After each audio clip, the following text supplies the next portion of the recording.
संभागवार हम चर्चा कर रहे हैं कि संभाग में किस तरह की स्थितियां बनी और छत्तीसगढ़ के एक और महत्वपूर्ण संभाग है सरगुजा संभाग, जिसमें इस बुलेटिन के पहले हमने आपके सामने आंकड़े रखे कि सरगुजा संभाग में कुल 14 सीटें आती हैं और 14 विधानसभा सीटों में 2018 के आंकड़ों की अगर बात करें, 2018 के नतीजों की बात करें तो सभी 14 में से 14 सीट कांग्रेस के खाते में यहां पर गई हैं।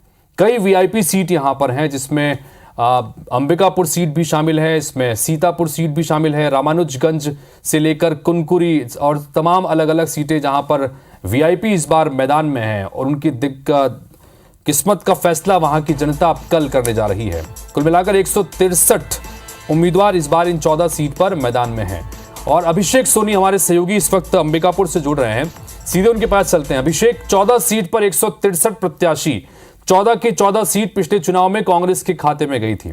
कई दिग्गज यहां से हैं, टीएस सिंहदेव से लगाकर अमरजीत भगत से लगाकर रामविचार नेताम और कई सारे दिग्गज। तो कुल मिलाकर बड़ी दिलचस्प यहां की जंग है।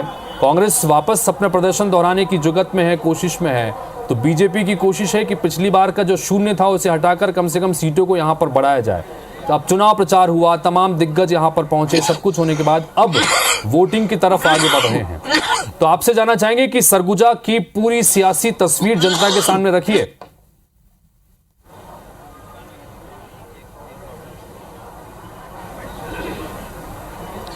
देखिए, सरगुजा जो संभाग है वो बेहद अहम रहा है और शुरू से सरगुजा की सीटों पर सबकी नजरें रही हैं। यही कारण है कि जो भाजपा हो या कांग्रेस, दोनों ही दलों के दिग्गज बड़े नेता हैं वो यहाँ पर लगातार चुनावी प्रचार कर चुके हैं और अपने अपने प्रत्याशियों के लिए वोट की अपील कर चुके हैं।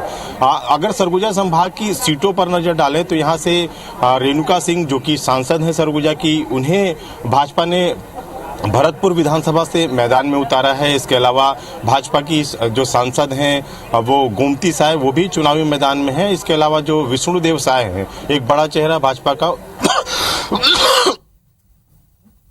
है। इसके अलावा रामविचार नेताम, जो कि आदिवासी बड़ा चेहरा है, वो मैदान में।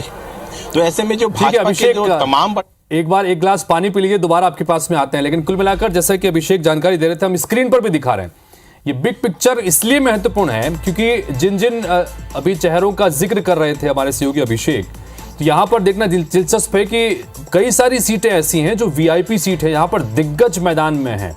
इसमें टीएस सिंहदेव अंबिकापुर से चुनाव लड़ रहे हैं, राजेश अग्रवाल को यहां से उनके खिलाफ मैदान में बीजेपी ने उतारा है और इसके साथ ही अमरजीत भगत जिस सीट सीतापुर से चुनाव लड़ते हैं वहां से 4 बार विधायक रह चुके हैं, 5वीं बार मैदान में है। सीतापुर को कभी भारतीय जनता पार्टी आज तक जीत नहीं पाई है, तो ये आजा क्या इस बार वो तिलिस्म टूटेगा सीतापुर सीट का, ये भी दिलचस्प है। रामकुमार टोप्पो को यहां से मैदान में उतारा है, जो कि पूर्व सेना के जवान रहे हैं और ऐसे में यहां की जंग भी दिलचस्प है। और ये जो स्क्रीन पर आपको दिखाया हमने, अजय तिर्की का मुकाबला यहां पर रामविचार नेताम से रामानुजगंज सीट पर होगा। अजय तिर्की अंबिकापुर नगर निगम के मेयर रहे हैं और मेयर को वहां से इस बार मैदान में उतारा है। अभिषेक सोनी तैयार हो गए हैं, एक बार फिर से उनके पास चलते हैं। अभिषेक, जाना चाहेंगे आपसे, अपनी बात पूरी कीजिएगा और जिस बिग पिक्चर का हम जिक्र कर रहे हैं लगातार, वो बिग पिक्चर भी जानना दर्शकों के लिए बहुत जरूरी है और यही हम इस कोशिश हमारी है ताकि सोच समझकर यहाँ के मतदाता अपने मताधिकार का प्रयोग करें और बड़ी संख्या में मताधिकार का प्रयोग करें, यह भी हमारी कोशिश है। लेकिन फिर भी और बाकी समीकरण भी दिखाइए कि जो दिग्गज यहां पर पहुंचे थे इस बार चुनाव प्रचार के लिए, उनकी तरफ से किन किन खास मुद्दों को यहां पर छुआ गया सरगुजा में।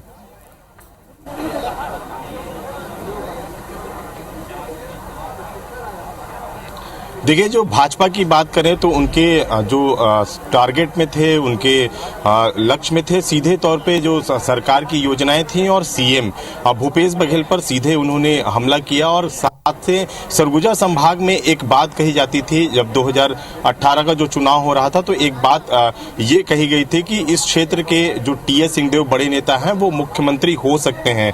ऐसे में भाजपा का लगातार ये आरोप रहा कि जनता को बरगलाकर इस क्षेत्र की जनता को बरगलाया गया और डिप्टी सीएम जो कि अब टीएस सिंहदेव हैं, उन्हें मुख्यमंत्री बनाने के लिए जनता ने भारी जो वोट था वो किया। इसी कारण जो संभाग की ज्यादातर सीटें हैं वो कांग्रेस के खाते में गई थी। तो ये बड़ा हमला भाजपा के बड़े नेता करते रहे हैं। इसके अलावा जो खींचतान रही है सीएम की कुर्सी को लेकर और जिसके कारण सरगुजा संभाग को ये आरोप लगता रहा है कि इस क्षेत्र में विकास कम हो पाया, इसको लेकर भी लगातार जो भाजपा के बड़े नेता आए उन्होंने हमला किया। इसके अलावा जो सरगुजा जो संभाग है वो आदिवासी इलाका माना जाता है, आदिवासी अंचल माना जाता है। इस इलाके में रोजगार के कोई काम नहीं हो सके, इसको लेकर भी लगातार हमले किए गए।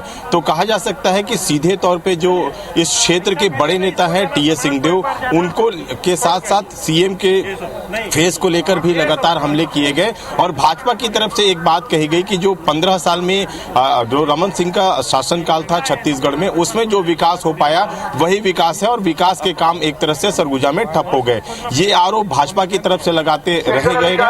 और दूसरी तरफ से अगर कांग्रेस की बात करें तो कांग्रेस अपनी योजनाओं को लेकर चुनावी प्रचार में उतरी थी। उनका कहना था कि जिस तरह से क्षेत्रों में विकास के काम होने थे, जिस तरह से किसानों को राहत दी जानी थी वो की गई। लेकिन अब जनता का फैसला बेहद अहम है हितेश जी, क्योंकि जनता बेहद खामोश है और खामोश जनता ये विचार कर रही है कि आखिर उनके हित की बात कौन पार्टी कर रही है, भाजपा हो या कांग्रेस हो।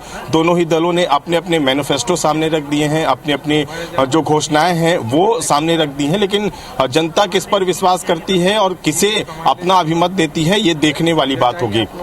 और सबसे खास बात यह कि जो वोटर हैं वो पूरी तरीके से साइलेंट हैं, वो सभी नेताओं की बातों को सुन रहे हैं। चूंकि चुनाव प्रचार खत्म हो चुका है और अब डोर टू डोर जो प्रत्याशी हैं वो जनता के बीच जा रहे हैं और अपनी बातें पहुंचाने की कोशिश कर रहे हैं। हमारे सहयोगी अभिषेक ने बड़ी महत्वपूर्ण कही कि मतदाता शांत है, शांति से इस बार तमाम दावों को, वादों को और सुन रहा है, तमाम मुद्दों को देख रहा है।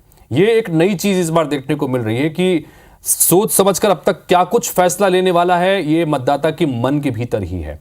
अब जब वो कल पोलिंग बूथ तक पहुंचेंगे और ईवीएम में बटन दबाएंगे, उसके बाद 3 तारीख को जब नतीजे सामने आएंगे, उसी के बाद कहना ये पॉसिबल हो पाएगा कि आखिर सरगुजा की जनता ने किसके पक्ष में फैसला सुनाया। तो कुल मिलाकर अभी अभिषेक जिस तरह से कहना चाह रहे हैं कि दिलचस्प जंग है सरगुजा की, कौन जीतेगा, कौन आगे बढ़ेगा, ये फैसला वहां की जनता को ही करना है। लेकिन अभी ये कहना बहुत मुश्किल है। फिलहाल अभिषेक बहुत बहुत शुक्रिया